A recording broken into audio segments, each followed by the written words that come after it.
Fala galerinha, tudo bem com vocês? Gente, vamos aqui então comentar sobre os músculos estriados esqueléticos, né?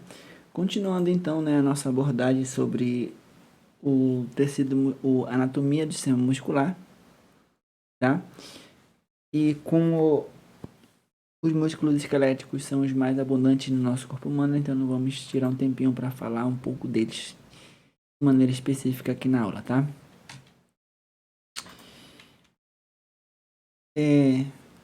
O músculo esquelético típico ele vai ser composto por três porções, tá? Ele vai ter uma porção média, que é a porção carnosa. Essa porção carnosa é chamada de ventre, tá? O ventre muscular é aquela porção central, porção carnosa, e que vai conter as proteínas, né, musculares, como actina e miosina principalmente, que tem em maior quantidade. E essa parte carnosa, né, esse ventre muscular, que vai ter proteínas, é a parte contrátil do músculo, é aquela parte do músculo que se encurta para que o músculo se contraia e aí possa produzir movimento nas articulações. E aí vai ter duas extremidades, tá bom? Essas extremidades elas vão estar fixadas nos ossos. Aí elas se fixam nos ossos para que quando os músculos se contraírem,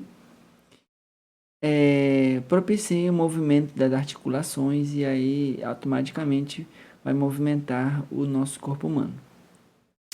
Essas extremidades elas podem ser de dois tipos, podem ser cilindroides, como se fossem cabos, como se fossem fios, que vão ser chamadas de tendões, ou podem ser chatas, podem ser laminares. Quando elas são chatas ou laminares, nós costumamos chamá-las de aponeurose, tá? Então, para você entender melhor, aqui fica o exemplo aqui, tá? Nessa imagem aqui não fica tão bom, vou fazer assim, ó. Agora sim, tá? Essa parte que você vê aqui de preto é chamada de ventre muscular, tá bom? Lembrando que o ventre muscular é aquela parte onde vai conter os filamentos de actina e miosina no músculo. Tem também outras proteínas também, como a tropomiosina, a troponina, etc. Mas os filamentos de actina e miosina são os mais abundantes. E são eles que deslizam entre si para fazer a contração muscular também. E existem as extremidades, que são estruturas que têm tecido conjuntivo, denso, modelado, que vão fixar esses músculos no arcabouço ósseo, que eles são chamados de tendões. Caso essa estrutura de tecido conjuntivo seja cilindroide, como fosse um fio, tá? Essa parte aqui chama-se de origem e essa parte aqui chama-se de inserção. Alguns autores podem chamar de origem, inserção proximal e inserção distal. Eu gosto mais de chamar de origem e de inserção. A origem normalmente é a parte fixa e a inserção é a parte móvel, tá bom? Então, uma extremidade aqui é chamada de origem e a outra extremidade é chamada de inserção. As duas são tendões, ok? Nessa região aqui, onde vai ter essa transição, tá, entre o ventre muscular e o tendão, essa parte aqui é chamada de junção miotendínea, tá? Aí eu falei que tem os tendões, quando essas estruturas de tecido conjuntivo forem feitas em formato cilindroide, e aqui nós temos as aponeuroses, quando essas estruturas de tecido conjuntivo são laminares, tá? São chatas. Um exemplo de um local que tem aponeurose é desse músculo aqui, tá vendo aquele músculo que ele é largão aqui, tá? Chamado de músculo latíssimo do dorso. Então, como a anatomia dele é dessa forma, então é bem fácil de verificar que o tendão dele vai ser dessa forma também. Então, o seu tendão vai respeitar a sua forma. Isso aqui chama-se aponeurose toracolombar, que é onde vai estar inserido né? Ele vai estar fixado no arcabouço ósseo aqui do dorso, esse músculo latíssimo do dorso. Aqui tem um exemplo do músculo bíceps braquial, aqui os seus tendões, né? Esse que vem para aqui, para o processo coracoide da escápula, é o tendão da cabeça curta do músculo bíceps braquial, e esse aqui é o tendão da cabeça longa do músculo bíceps braquial, que vai se inserir lá no tubérculo supraglenoidal, tá bom? E essa aqui é onde ele vai se inserir. Essa aqui é essa extremidade distal, que é aqui na tuberosidade do rádio. Então a diferença está aí, tá? Nós temos aqui para vocês verificarem a composição do músculo estriado esquelético, desde a sua parte macroscópica até na sua parte microscópica. Vamos começar da micro para macro, que eu acho que fica mais legal para a gente entender aqui. Nessa parte aqui microscópica, só um momentinho aqui, pessoal. Vou desligar aqui minha câmera, tá? Vou ver se eu tô com os filtros aqui. Os filtros aqui. Será que eu tô falando um pouco baixo? Eu vou tentar falar um pouco mais perto aqui para melhorar. Eu acho que... Calma aí. Um momento só. Deixa eu ver aqui. O que pode ser. Tá bom, né? Minha voz aí. Acho que tá legal. Aí... Vou aproximar um pouco mais aqui. Vou ver como é que vai ficar.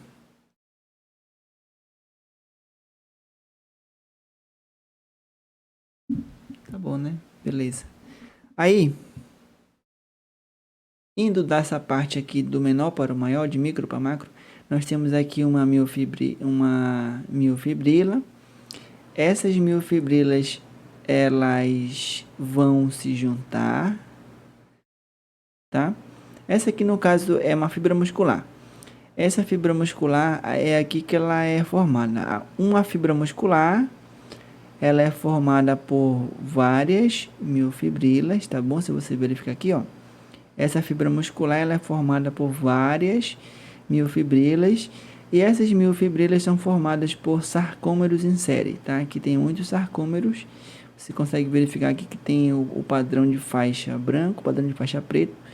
Por isso que é estriado. Essa fibra muscular como um todo, ela é cilíndrica e é alongada.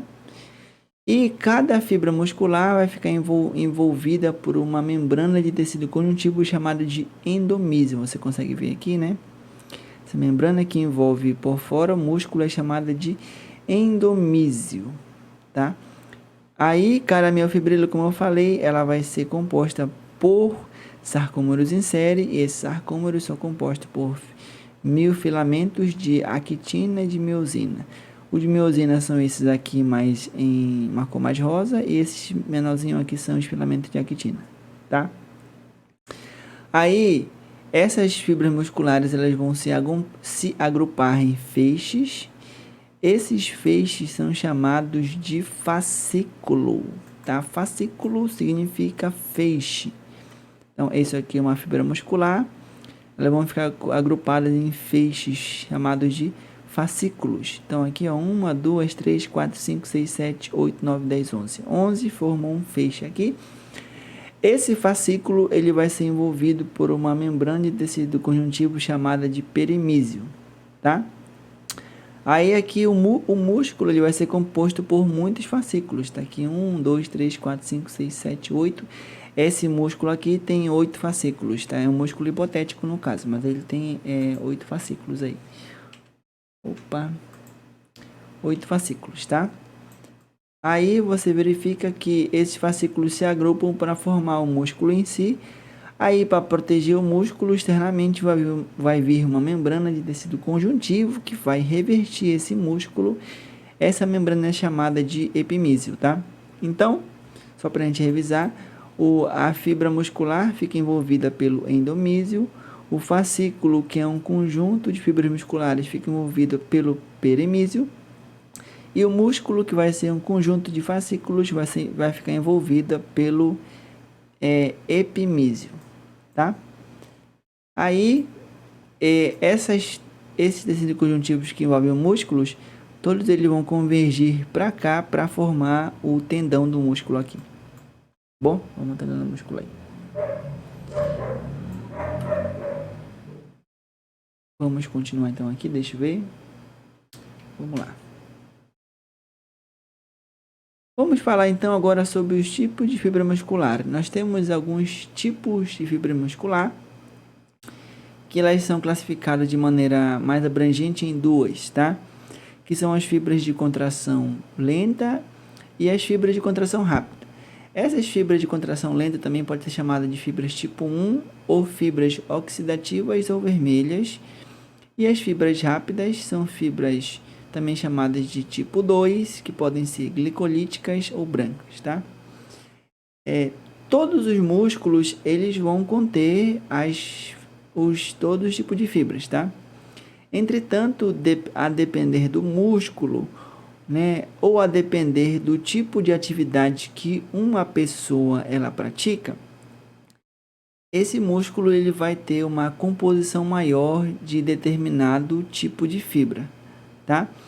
Um exemplo, uma pessoa que ela faz uma atividade de levantamento de peso, bom? Ou então algum esporte que exija a potência muscular, como um corredor de 100 metros, ele vai ter, os seus músculos eles vão conter uma porcentagem maior de fibras de contração rápida ou fibras tipo 2, que são glicolíticas, tá?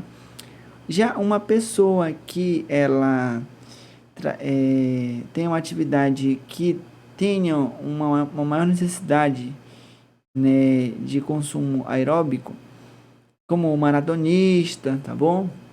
Ou pessoas que fazem triatlo, a composição muscular dessa pessoa vai ter uma maior porcentagem de fibras chamadas de tipo 1, que são fibras oxidativas ou vermelhas, tá? Para você entender melhor, eu fiz aqui para você observar esse quadro de síntese sobre os tipos de fibras musculares. Os tipo 1, que são as fibras vermelhas, elas são só tipo 1 mesmo. E essas fibras tipo 2, que são as fibras brancas ou glicolíticas, elas são tipo 2A e tipo 2B, certo? Aí essas fibras tipo 1, se você for ver, tem diâmetro pequeno, tem um alto conteúdo de hemoglobina, porque para poder ela trabalhar muito bem com oxigênio, né? São são pessoas que, como por exemplo, maratonistas de triatlo, que são esportes que são aeróbicos, né? E exigem muita resistência. Aí existem os capilares ao redor do músculo são muitos, que é para levar um maior aporte de oxigênio para esse músculo.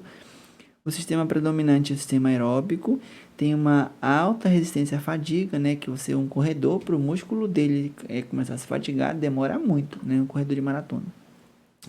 E elas são contração lenta, tá? Lenta para o padrão do músculo estriado-esquelético. Se fosse comparar com o músculo liso, ela é muito rápida, mas para o padrão de músculo estriado-esquelético, é uma contração que ela é considerada lenta. Aí a potência não tem tanta potência, mas ela tem muita resistência, ok? Já essas fibras aqui, que são glicolíticas, que eu falei que elas são oxidativas ou brancas, vamos falar aqui da tipo 2, que são as que são mais com diâmetro maior, tá? Se você for ver aqui, ela tem um baixo conteúdo de hemoglobina. Ela não sabe trabalhar muito bem não com o sistema aeróbico, tá? Ela trabalha mais com anaeróbico. São as fibras que têm mais potência, têm mais explosão. Por isso que são fibras de pessoas que têm maior porcentagem de músculo na pessoa que faz musculação, faz halterofilismo, ou algum esporte que exige a potência, como 100 metros rasos, tá?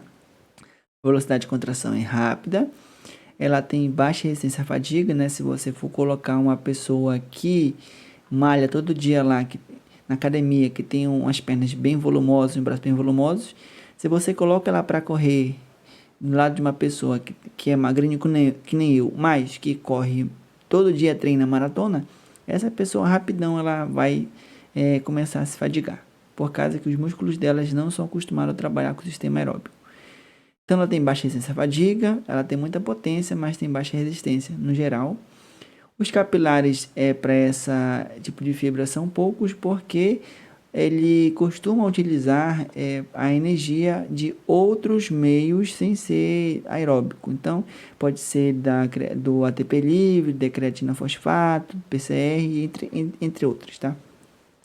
E esse tipo 2A eu costumo falar que é como se fosse intermediário.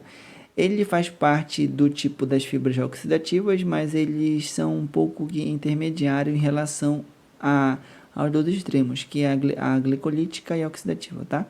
Então, aqui, comprimento intermediário, o diâmetro intermediário, o conteúdo de hemoglobina intermediário, o conteúdo de capilares que vão para o músculo intermediário. Ele trabalha com os dois, aeróbico e anaeróbio, resistência à fadiga intermediária. A contração ela é rápida porque ele é oxidativo, no caso, né? Mas a potência e a resistência elas são também... ele é... Vamos falar para você ver aqui.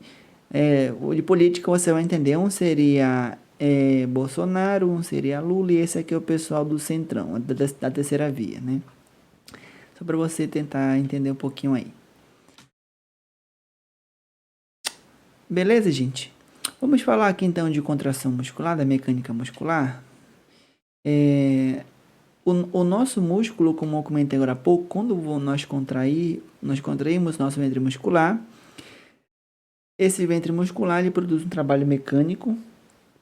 Esse trabalho mecânico, né, ele vai promover encurtamento do músculo.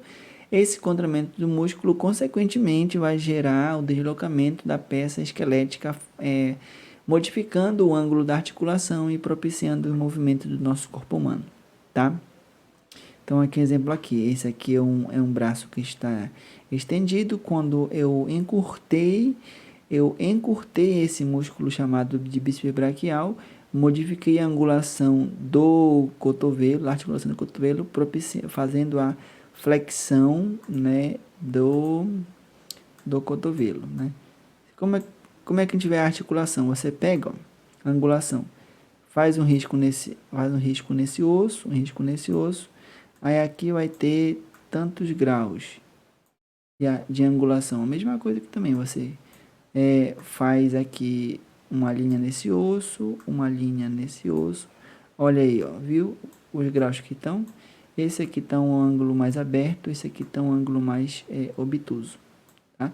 Que vai culminar na flexão do cotovelo, beleza? Aí, então, existem alguns tipos de alavancas, tá? E o nome disso aqui que nós fazemos é alavanca. Quando você flexiona uma articulação, que você faz esse encurtamento, é chamado de alavanca. Existem 3 tipos de alavancas no nosso corpo humano, tá?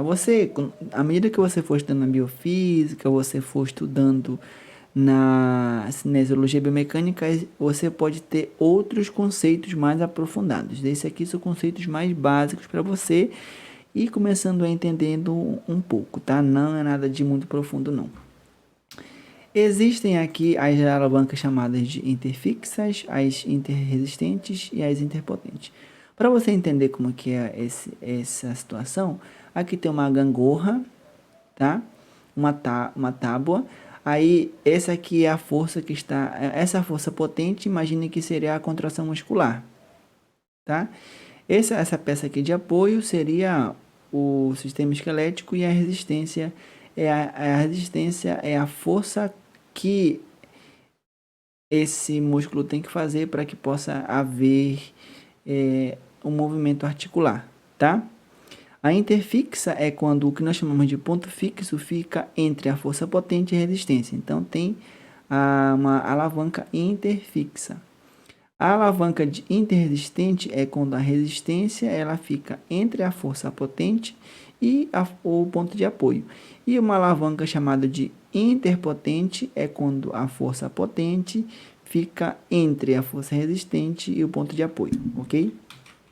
Aí você verifica aqui nessa imagem anterior, dá para você verificar. Esse F é de ponto fixo, tá? Esse P é de força potente e esse R é de resistência. Então, nessa articulação aqui atlantoaxial, que ela vai fazer a extensão e a flexão da cabeça, esse músculo aqui pode ser o músculo trapézio, por exemplo, é a potência, ele tá vendo a contração dele aqui, ó, ele vai tracionar. Quando ele se contrair, ele vai estender a cabeça. Essa articulação aqui vai ser o ponto fixo e a resistência do músculo trapézio é o peso da cabeça, tá bom? Então, se esse F fica entre a potência e a resistência, isso aqui é uma alavanca chamada de interfixa. Outro exemplo aqui é a articulação talocrural. Essa articulação talocrural, nesse plano aqui, ela vai fazer a dorsiflexão, que é para cima, e a plantiflexão, que é para baixo do tornozelo.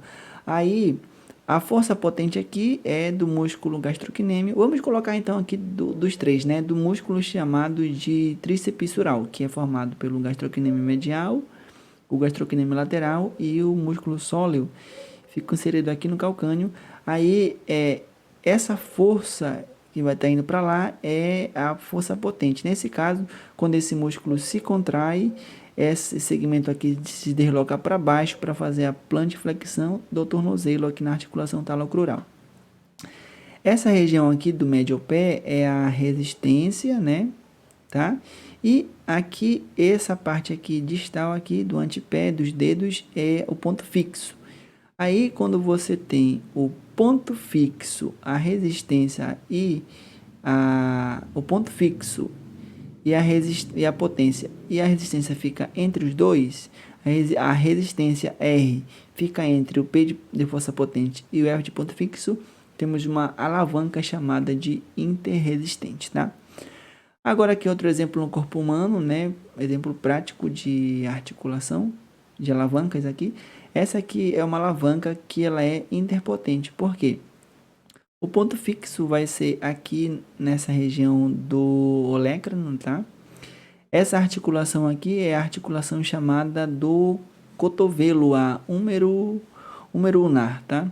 A articulação do cotovelo, ela faz flexão e extensão. Nesse caso aqui, esse movimento será de flexão, o músculo que faz a flexão é o músculo braquial e o músculo bíceps braquial. Esse caso aqui está parecendo mais o músculo bíceps braquial, porque ele está se inserindo aqui no tubérculo, na tuberosidade radial, tá? Ele está fazendo uma força para lá, quando esse músculo se encurtar, essa articulação vai fazer flexão do antebraço ou do cotovelo. Aí a resistência está aqui na ponta da mão, se a pessoa estiver segurando uma pedra ou um peso, aqui está a resistência. Aqui está o ponto fixo e essa potência está entre a resistência e entre o ponto fixo. Quando você tem uma articulação que a potência fica entre a resistência e o ponto fixo, nós chamamos disso de uma alavanca interpotente. Ok? Aí, o que você faz para você tentar aprender aí? Você pega as articulações que você conhece, tenta verificar qual é o ponto fixo, qual que é a potência, qual que é a resistência, para você saber que tipo de alavanca é aquela articulação, tá bom? Vamos continuar então aqui sobre a classificação dos músculos, tá? Os nossos músculos do nosso corpo humano, dos músculos estriados esqueléticos, ele pode ter uma classificação morfológica e uma classificação funcional. Vou falar nesse momento aqui para nós a classificação que eu conheço como morfológica. Na verdade, eu particularmente, né, professor Tiago Santos da Silva, eu costumo falar de classificação morfológica. Mas o livro fala somente de classificação dos músculos, tá? Aí, se você concordar comigo, você fala classificação morfológica. Se não, por mim, tudo bem, tá? Desde que você saiba todas as classificações aqui. Vamos então começar a classificação quanto à forma do músculo e quanto ao arranjo de suas fibras, tá? Então, esse músculo aqui, ele é um músculo longo, tá? Esse aqui é um músculo longo e esse aqui é um músculo largo. Se você for verificar em relação à sua forma, tá? A forma desse músculo aí, olha só. Esse aqui é longo e esse aqui é largo. Esse é um exemplo de músculo longo, é o músculo chamado de esternocleidomastoide, que fica aqui no pescoço. Um exemplo de músculo largo, tá bom? Ele é largo, assim, esse aqui é o comprimento, esse aqui é a largura. Então, a largura dele o tamanho do comprimento é maior aí. Esse músculo aqui em destaque para você de exemplo é chamado de músculo glúteo máximo, ok? Então, essa aqui é quando nós temos a disposição das fibras na paralela, olha só. Fibras na paralela, olha só, as fibras elas ficam organizadas dessa forma aqui, tá? Então, esse aqui é um músculo longo e esse aqui é um músculo largo, beleza? Ok. O próximo aqui é o de posição de fibras na paralela, é o músculo em leque.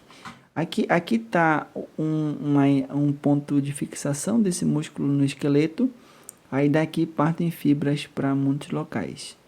Então esse aqui é o tipo de músculo em leque. Aqui ela fica na paralelas, aqui ficam paralelas umas às outras, aqui paralelas umas às outras, mas você percebe que esse músculo é como se ele tivesse vários bloquinhos, né? Aqui um bloco, aqui outro bloco. O músculo peitoral maior, você vai ver que realmente ele tem algumas subdivisões, tá? Esse exemplo aí é o músculo peitoral maior. E nós temos agora, quando nós temos a disposição das fibras na oblíqua, nós costumamos chamar isso de músculos penados, ok? Eles podem ser músculos chamados de unipenados ou músculos chamados de bipenados, tá bom? Gravando, tá. Músculos chamados de bipenados. Esse aqui pode ser também chamado de semipenado, pode ser unipenado ou semipenado. Esse aqui pode ser chamado de penado ou bipenado. Eu deixei assim de unipenado ou bipenado, que eu achei mais fácil. Como assim, professor? Unipenado, bipenado, né? Unipenado, bipenado. É que é o seguinte, ó, imagina que esse aqui fosse a pena. Quando ele tem só um lado da pena, aí, olha, lembra que as fibras são na oblíqua? As fibras são na oblíqua, são na diagonal. Aqui você tem um músculo que ele seria de, se fosse uma pena, né? Chamado de unipenado ou semipenado. Se você tivesse outro lado da pena, aí você teria um músculo que ele é ou bipenado ou penado. Bom, quando a gente tem os dois lados da pena aqui. Aí lembra, a fibra é sempre na oblíqua, tá? Aí é para entender agora aqui. Você colocar para você ver. Olha aí, ó, tá vendo? Esse aqui é o músculo penado, ou unipenado ou semipenado. E esse aqui é o músculo penado ou bipenado, olha só. Aqui um lado da pena e aqui outro lado da pena, tá bom? Então é bipenado. Esse aqui tem só um lado da pena, então ele é unipenado. Vamos passar aqui para a gente continuar falando. Agora, então a gente viu os músculos com as posições das fibras na paralela, né? Fibras na oblíqua. Agora, com a disposição das fibras na circular. Esses músculos aqui, normalmente eles vão ficar abrigados onde tem orifícios no corpo humano, tá bom? Onde tem ósteos, orifícios. Então, se aqui tem a entrada da boca, aqui vai ter o músculo orbicular da boca. Se aqui tem a órbita, onde ficam os olhos, vai ter o músculo orbicular do olho.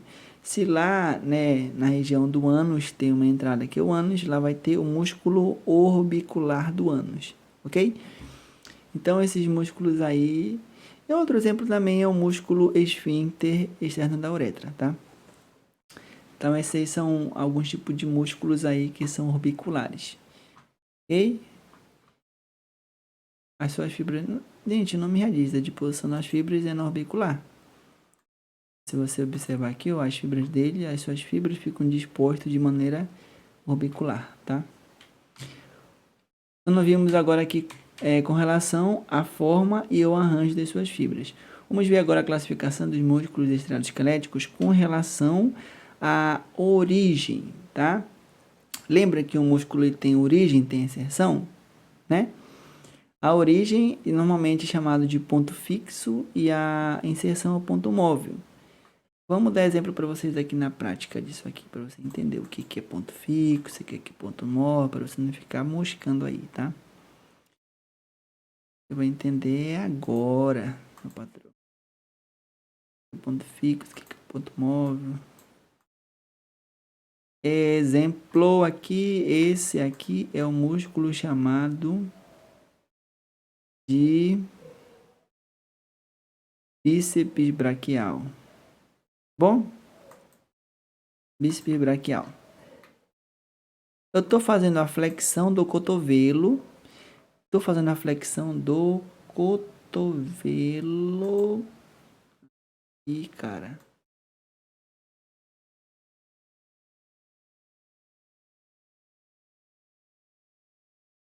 Beleza. A flexão do cotovelo, elbow flexion. Aí você verifica que esse lado aqui fica, essa parte aqui do músculo, né? Esse tendão aqui, ele fica parado. E esse tendão aqui, ele está se movimentando, tá?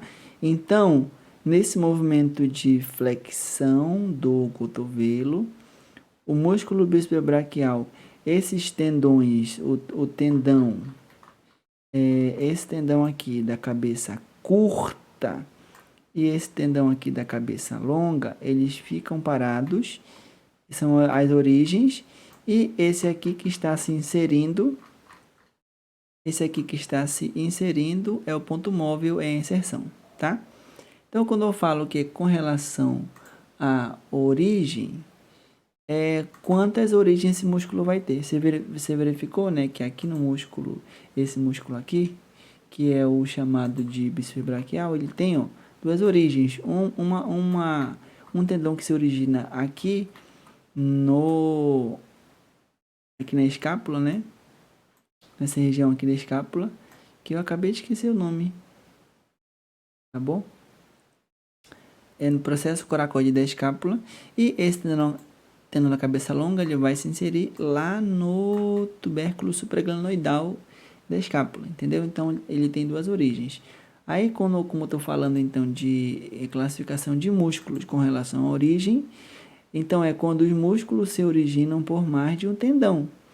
Disse que apresentam mais de uma cabeça. Exemplo, se for duas cabeças, é tríceps. Se for três cabeças, for duas cabeças, é bíceps. Se for três cabeças, é bíceps. Se for quatro cabeças, é quadríceps. Se for cinco cabeças, é pentíceps. É mentira, gente. Não tem pentacabeça não, tá? Mas o máximo que nós temos é o quadríceps femoral. Fica na coxa, anterior da coxa. Mas, olha só. Aqui eu tenho um ventre e aqui eu tenho um ventre.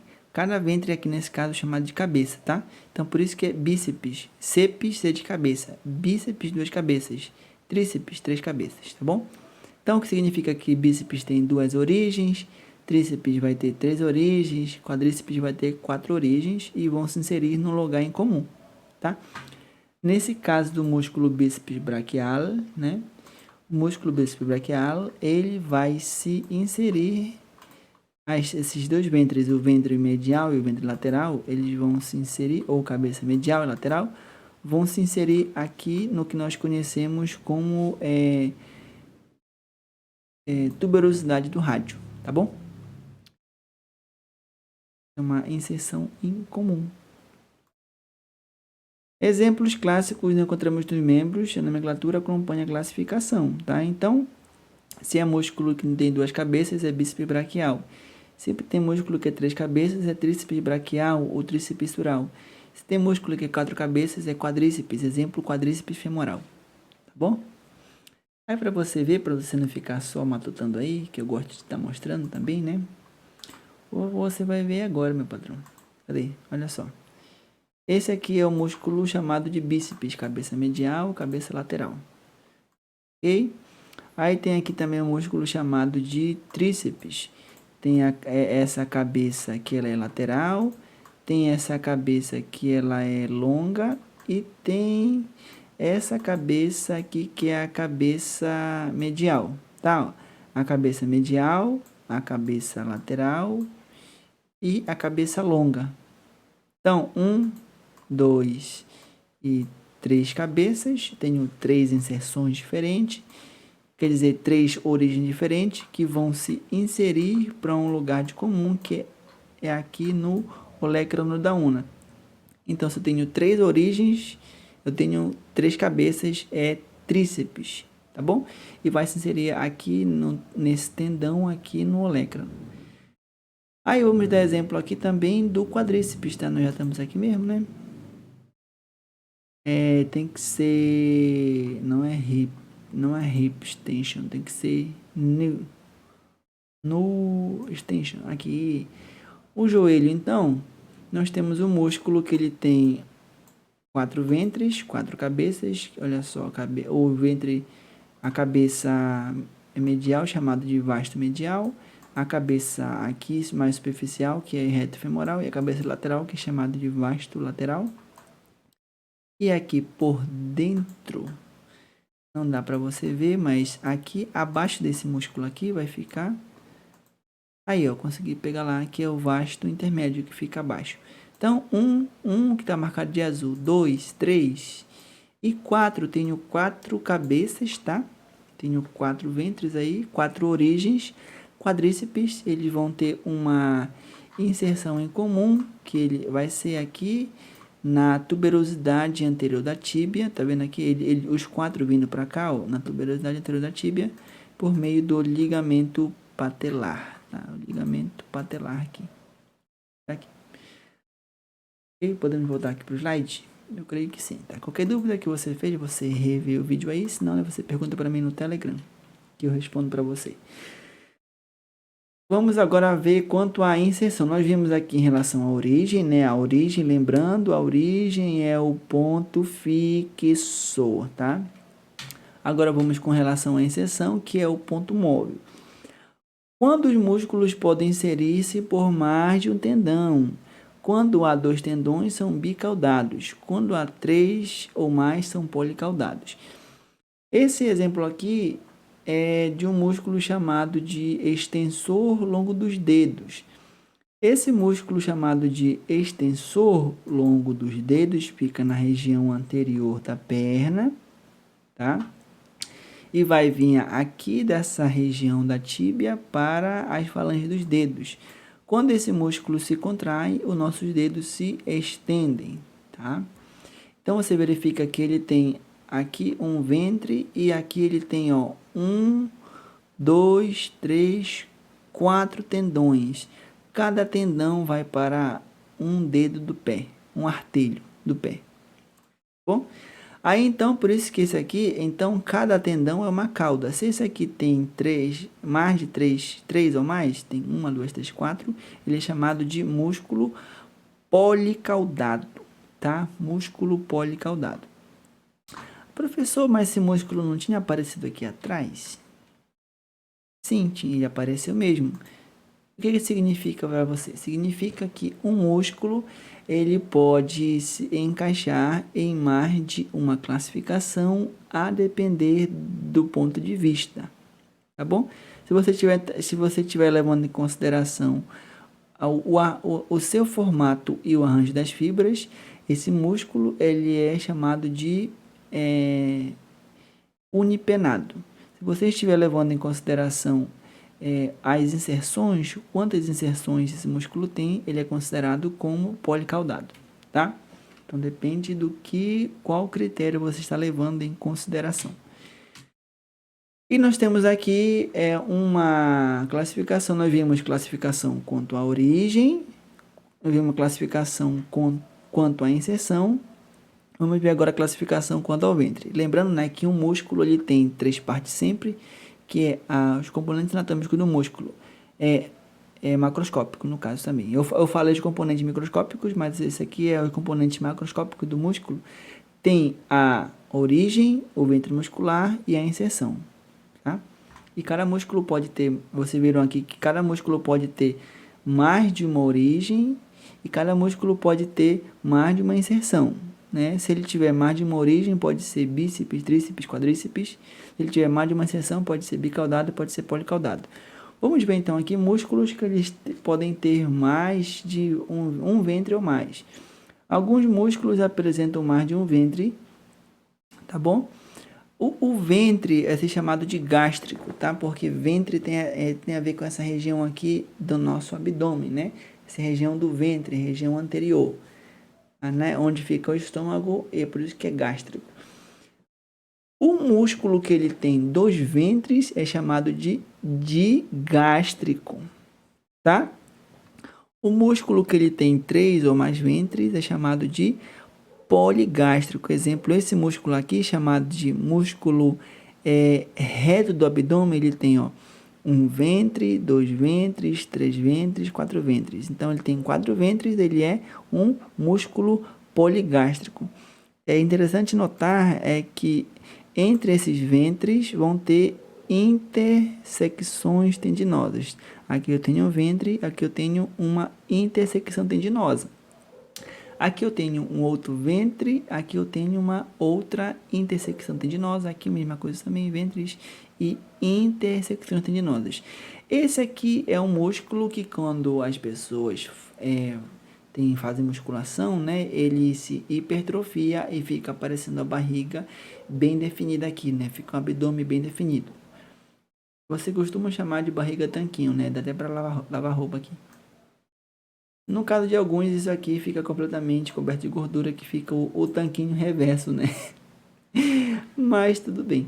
Aí, esse aqui, ele é um músculo chamado de gástrico. Você tem aqui, nesse caso específico, a classificação desse músculo é de gástrico, tá? E o nome dele é de gástrico também, tá? Interessante, o nome desse músculo é de gástrico mesmo.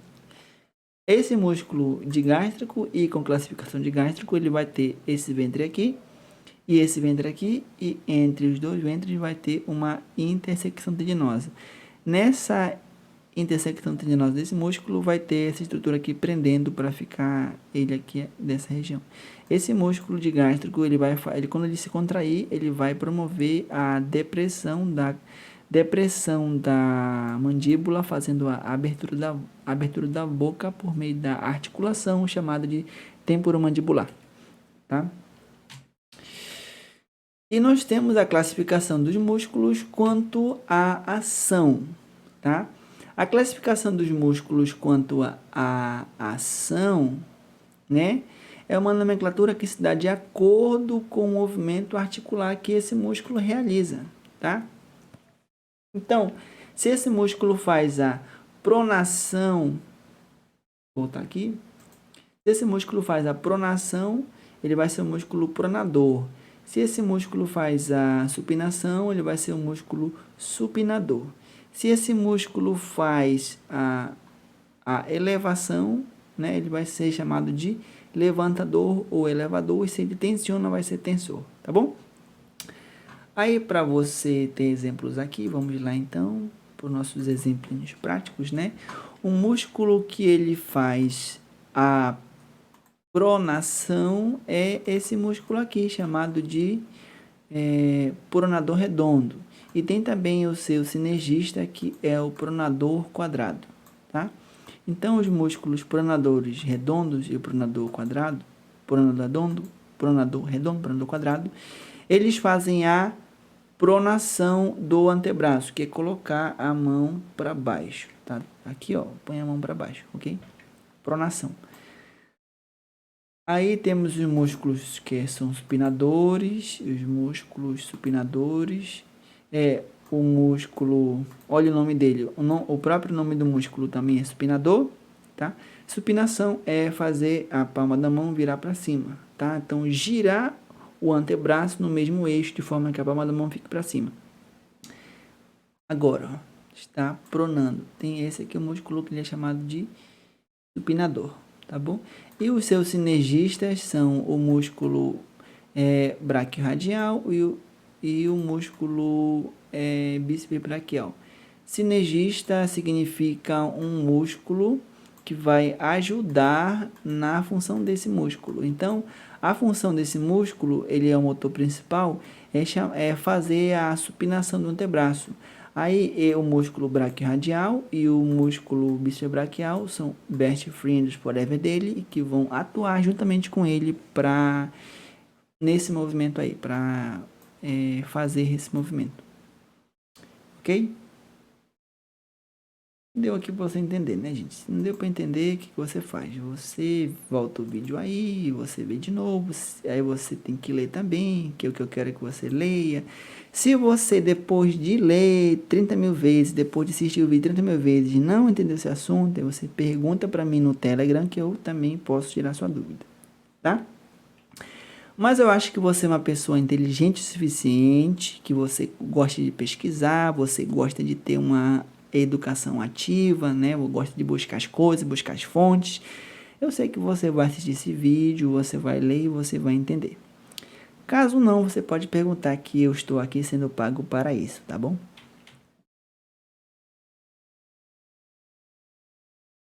Vamos aqui voltar para cá pro slides. Gente, eu acho que nós podemos parar por aqui com relação à classificação dos músculos, para essa aula não ficar muito grande.